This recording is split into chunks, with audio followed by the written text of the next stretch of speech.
कथा का 4 दिन निकलने के बाद हम कोई आता है, शाम को तो मिलना होता ही है, मिल जाते हैं।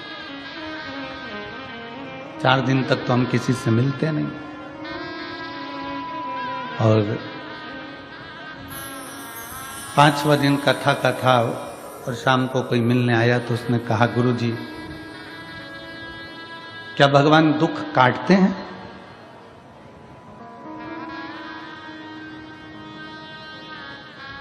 गुरुदेव क्या भगवान दुख काटते हैं?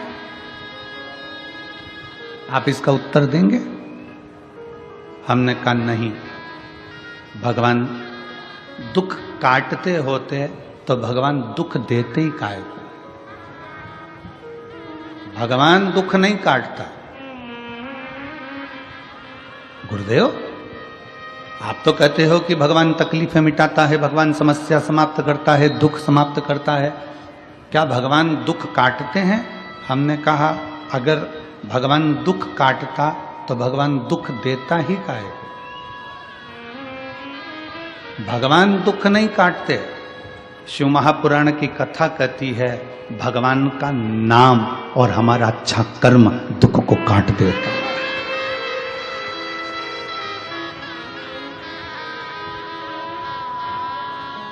हमारा अच्छा कर्म और भगवान का नाम।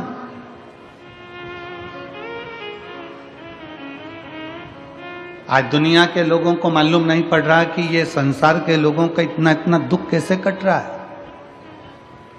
जिस बीमारी में एक बच्चा पांव से लेकर सिर तक पूरा की पूरा बेकार होता चले जाता है, आखिरी में उसका शरीर काम करना बंद कर देता है और शरीर छूट जाता है, वो बच्चा भी कैसे ठीक हो जाता है। कैंसर जैसा रोग कैसे ठीक हो जाता है।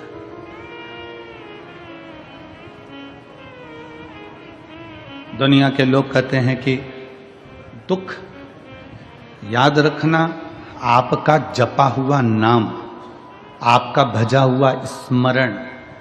इसलिए तुलसी बाबा ने लिखा था कलयुग केवल नाम आधारा। कलिकाल में नाम की प्रधानता है। आप अपने भजन का बल जितना बढ़ा रहे हो, आप जितना जितना श्री शिवाय, जम के बोलो जरा, श्री शिवाय नमस्तुभ्यम, आप जितना जितना शंकर का मंत्र जाप कर रहे हो, आप जितना जितना शिव का नाम जाप कर रहे हो, श्री शिवाय नमस्तुभ्यम बोलते जा रहे हो, बोलते जा रहे हो। दुख कौन काट रहा है? आपका अच्छा कर्म। आपने मंदिर जाना चालू कर दिया, आपकी किस्मत में बहुत सारी ठोकर लिखी थी, आपके जीवन में बहुत सारा दुख लिखा हुआ था, बहुत सारा कष्ट लिखा हुआ था, बहुत सारी ठोकरें लिखी हुई थी, पर आपने भगवान के मंदिर जाना चालू करा तो वो दुख की ठोकर भी तुम्हारी दूर होती चली गई, कष्ट की ठोकर भी दूर होती चली गई। शिव महापुराण की कथा कहती है अगर वो बच्चा सुन रहा हो और बच्चे ने प्रश्न किया कि क्या भगवान दुख काटता है? अगर भगवान दुख काटता तो भगवान दुख नहीं देता। भगवान ने दुख दिया है, काटना आपको पड़ेगा। कैसे? भगवान का नाम लेकर और अच्छे कर्म कर कर उस दुख को काट दो। किम्मत बुरे कर्म कर बंदे वरना पछताएगा, भगवान की आंखों से तू बच नहीं पाएगा, तू बच नहीं पाएगा। अरे ओ अज्ञानी मत कर नादानी, तेरे कर्म का फल भी तू ही पाएगा, जैसा किया तूने तेरे आगे आएगा। मत बुरे कर्म कर बंदे वरना पछताएगा, भगवान की आँखों से तू बच नहीं पाएगा, तू बच नहीं पाएगा। अरे ओ अज्ञानी मत कर नादानी, अरे ओ अज्ञानी मत कर नादानी। भगवान दुख नहीं काटता, भगवान दुख सहन करने की शक्ति देता है।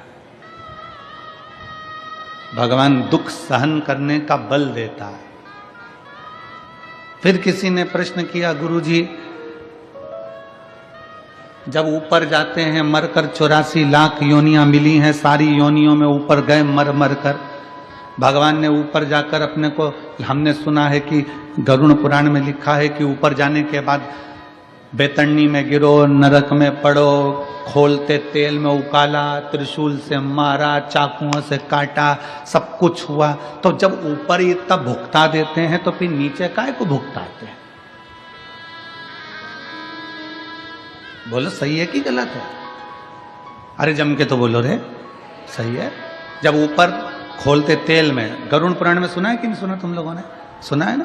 खोलते तेल में डाल दिया, त्रिशूल से मार दिया, अग्नि में जला दिया और इतना नोच आ गया, शरीर जीव रोने लगा। जब ऊपर इतना भुगताया तो फिर नीचे काहे को भुगताता? ए गुरुजी, जब ऊपर इतना कष्ट मिला है जीवात्मा को तो फिर नीचे जीवात्मा को कष्ट क्यों मिलता है?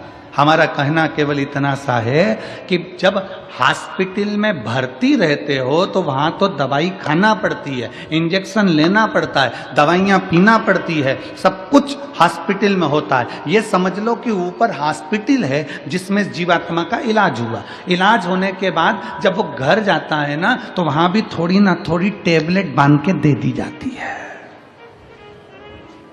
समझ में आ रही है ना कथा? वो हॉस्पिटल है जहां हम भोग कर आए, और भोग कर आने के बाद वहां के डॉक्टर ने, धर्मराज ने, यमराज ने थोड़ी बहुत टेबलेट बांध कर दे दी कि अब ये नीचे जाएगा तो सुबह शाम ये दवाई मिलती रहेगी, मतलब कहीं ना कहीं दुख प्राप्त होता रहेगा। तो बस उसी तरह डॉक्टर ने कह दिया घर जाकर ये दवाई लेना पड़ेगी, तो डॉक्टर से कहो डॉक्टर साहब मैंने हॉस्पिटल में इतनी दवाई खा ली, अब घर की क्यों दे रहे हो? नहीं, घर का डोज तो देना पड़ेगा, घर पे जाओगे तो ये दवाई तो लेना पड़ेगी, ऐसा तो करना पड़ेगा। उसी तरह जीवात्मा ने कहा जब हम इतना ऊपर भुगत लिए, हमें खोलते तेल में डाल दिया, अग्नि में पटक दिया, पानी में पटक दिया, हमें नोच नोच के खा गए, ऊपर हमें नरक में इतना भुगताया गया, अब नीचे क्यों भुगता रहे हो? तो भगवान ने कहा चिंता मत कर, हॉस्पिटल से छुट्टी करी है तो घर की टेबलेट देकर भेजा है, थोड़ा तो नीचे जाकर भी भोगना पड़ेगा। थोड़ी बहुत दवाई यहाँ की भी मिली है तो वो हम भोग रहे हैं। कहीं बच्चे तकलीफ दे रहे हैं, कहीं बेटियां तकलीफ दे रही हैं, कहीं पति पर, कहीं पत्नी, कहीं परिवार, कहीं नाते, कहीं कुटुंब, कहीं कबीला, ये तकलीफ देते फिर रहा है। थोड़ा थोड़ा तकलीफ हमें मिल रहा है। समझ लेना कि ये टेबलेट हमें लिख कर दी है, इसको हमें खाना पड़ेगा, चाहे तुम पानी से खा लो, चाहे तुम दूध से खा लो, चाहे मुंह सड़ा कर खा लो, चाहे प्रसन्न होकर खा लो। उसी तरह संसार में आए हो तो ये दुख जो मिल रहे हैं इसको चाहे तुम प्रसन्नता से निकाल दो, चाहे रो रो के निकाल दो, ये तुम्हारे ऊपर निर्भर है। दवाई तो खाना पड़ेगी। बस इतना याद रखो कि भगवान का नाम जितना लोगे, जितना नाम का उच्चारण करोगे, जितना जितना नाम का स्मरण करोगे, श्री शिवाय नमस्तुभ्यम। दुनिया के लोगों ने पूछा आखिर इस मंत्र में ऐसा क्या है, इस मंत्र में क्या है ऐसा? तो जप कर देखिए। जब से दुनिया के लोगों ने श्री शिवाय नमस्तुभ्यम जपना प्रारंभ करा, कोरोना महामारी के बाद जब भगवान शंकर के नाम का उच्चारण करना प्रारंभ करा, उसके बाद मनुष्य की दशा और मनुष्य की दिशा दोनों सुधरना प्रारंभ हो गई। मनुष्य का जीवन संवरना प्रारंभ हो गया, मनुष्य का जीवन संवरना प्रारंभ हो गया।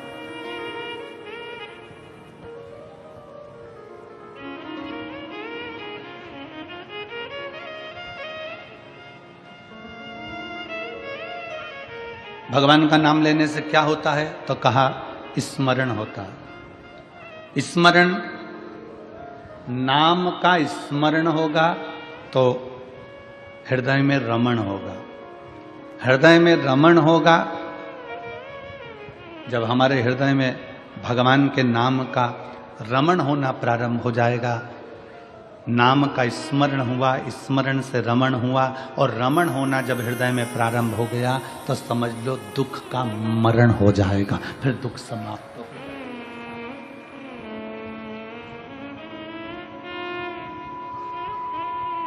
फिर दुख समाप्त होगा। दुख का मरण ही परमात्मा के नाम का स्मरण है।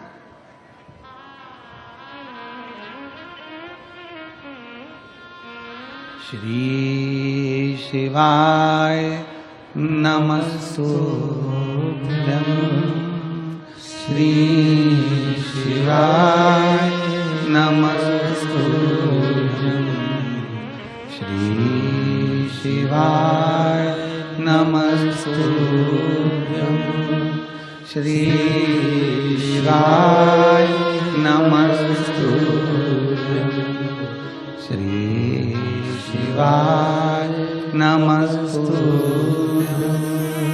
श्री शिवाय नमस्तुभ्यं। श्री शिवाय नमस्तुभ्यं। श्री शिवाय नमस्तुभ्यं। श्री शिवाय नमस्तुभ्यं। श्री शिवाय नमस्तुभ्यं। आप उसको भजेंगे, जपेंगे, स्मरण करेंगे, दुख कटेगा।